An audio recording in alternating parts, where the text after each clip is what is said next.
My name is John Kubiak, and this is my final project for Portuguese Studies 125. The title of my project is Waves of Success, Surfing for a Better Brazil. For this project, I want to combine my passion for surfing and explore how it's impacting Brazil, which is a Portuguese speaking country, in a positive way. And throughout the project, I learned some unexpected things um, and pushed myself outside my comfort zone by completing a painting, which is something I haven't done in the last 5 years. So, quick introduction. Brazil has over 8,500 kilometers of coastline, tons of coastline, and it's home to some truly world-class surf breaks. So there's just lots of power from the Atlantic Ocean that hits the coast. There's surfing all up and down the coast, but some hot spots are Saquarema, which is an hour or two north of Rio de Janeiro, and also Florianopolis to the south. In my presentation, I'm going to focus on how surf has brought economic growth, environmental activism, and also cultural and national pride in the Brazilian surfers that have rose to the top of the world stage in the last few years. Surfing has also become the second most popular sport in Brazil, only behind soccer. All right, so first, economic growth. So surfing brings a lot of money to these coastal communities in Brazil. A study in 2018 in the small town of Guarda de Ambau showed that 44% of tourists that come are surf tourists, and it brings over $4 million a year to the town.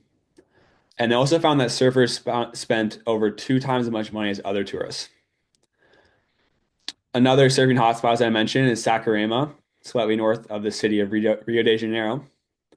And that is where they hold the Oi Rio Pro, which is the World Surf League event in Brazil. They hold every year. And that brings in surfing talent from around the world as well as global recognition for this event. Environmental protection. This was something that I thought was interesting and wasn't expecting when I first started the project. A case study I want to focus on was in the small town of Linares. So the Doce River disaster was known as one of the worst environmental disasters in the history of Brazil, and it was caused from an iron mine dam that failed and ended up pouring over 50 million tons of mud and toxic waste into the river of Rio Doce. The disaster killed almost 20 people, polluted the river, and contaminated croplands, and also destroyed lots of fish and wildlife. It was really a disaster, and this also impacted a famous surf spot that was right by the river mouth. So, because of the geography of river mouths, when the water's flowing out, it often shapes these what we call in surfing a point break, where the waves break really consistently and really favorably for surfing. So, a lot of times these surf breaks are next to river mouths. For example, the most famous spot in Santa Barbara, Rincon, is next to the Rincon River mouth, which over millions of years shaped this beautiful point break that attracts surfers from all over the world to come surf it. So this break is formed by the Doce River, and after this disaster, it started a movement to protect this wave and protect the water quality because this river disaster really destroyed the water quality of this wave and all the waves around it and made them unsurfable. And this led to the first case ever of a wave being recognized as a legal entity. So a lawyer in Brazil was able to make the case that this wave is a living thing that deserves rights and deserves protection. And this wave in Brazil became the first in the world to be recognized as a living entity with rights. And since then, the water quality on that wave and the surrounding area has been improved dramatically, and people can surf it again. So surfing has brought environmental protection and cleaner waters to areas in Brazil in that way. Another case in Guarda de Ambau. This was another point break that was shaped by a river mouth there, and surfers were led to charge in making this spot another protected area where they cleaned up the river and made the water quality in the river and the ocean as a result a lot cleaner in this town. Next, the Brazilian storm, which is a something people refer to as the storm of Brazilian success in professional surfing in recent history. In 2014, Gabriel Medina won the first world title for Brazil, and it really started um, the success for Brazil. And over to the right, this is a chart of surfing world champions in recent years. As you can see, it was won in the male category by Brazil in 2018, 2019. 2020 was canceled, 2021, 2022, and then 2023. So Brazil's been on an absolute tear. Brazilian fans are really passionate and they've been producing some really world-class surfers in recent years, as well as bringing home an Olympic gold.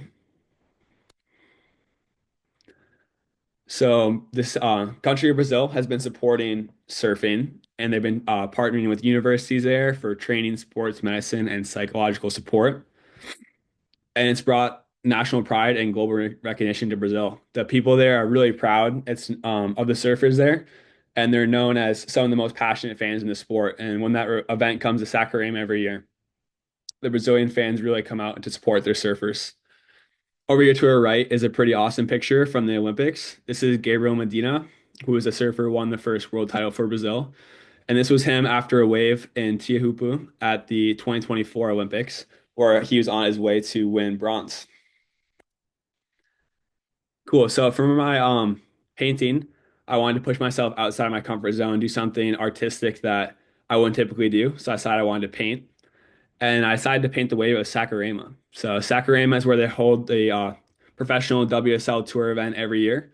It's a really famous wave, and it's unique in the way that the way the geography is. It captures a lot of swell from a lot of different swell angles, and the way the water is shaped, the sand is shaped underneath the wave, and also a rock near it forms really perfect waves that are perfect for holding a surfing competition. So here are a few pictures from my creative process of first sketching it up and then making the painting. And here's my final result.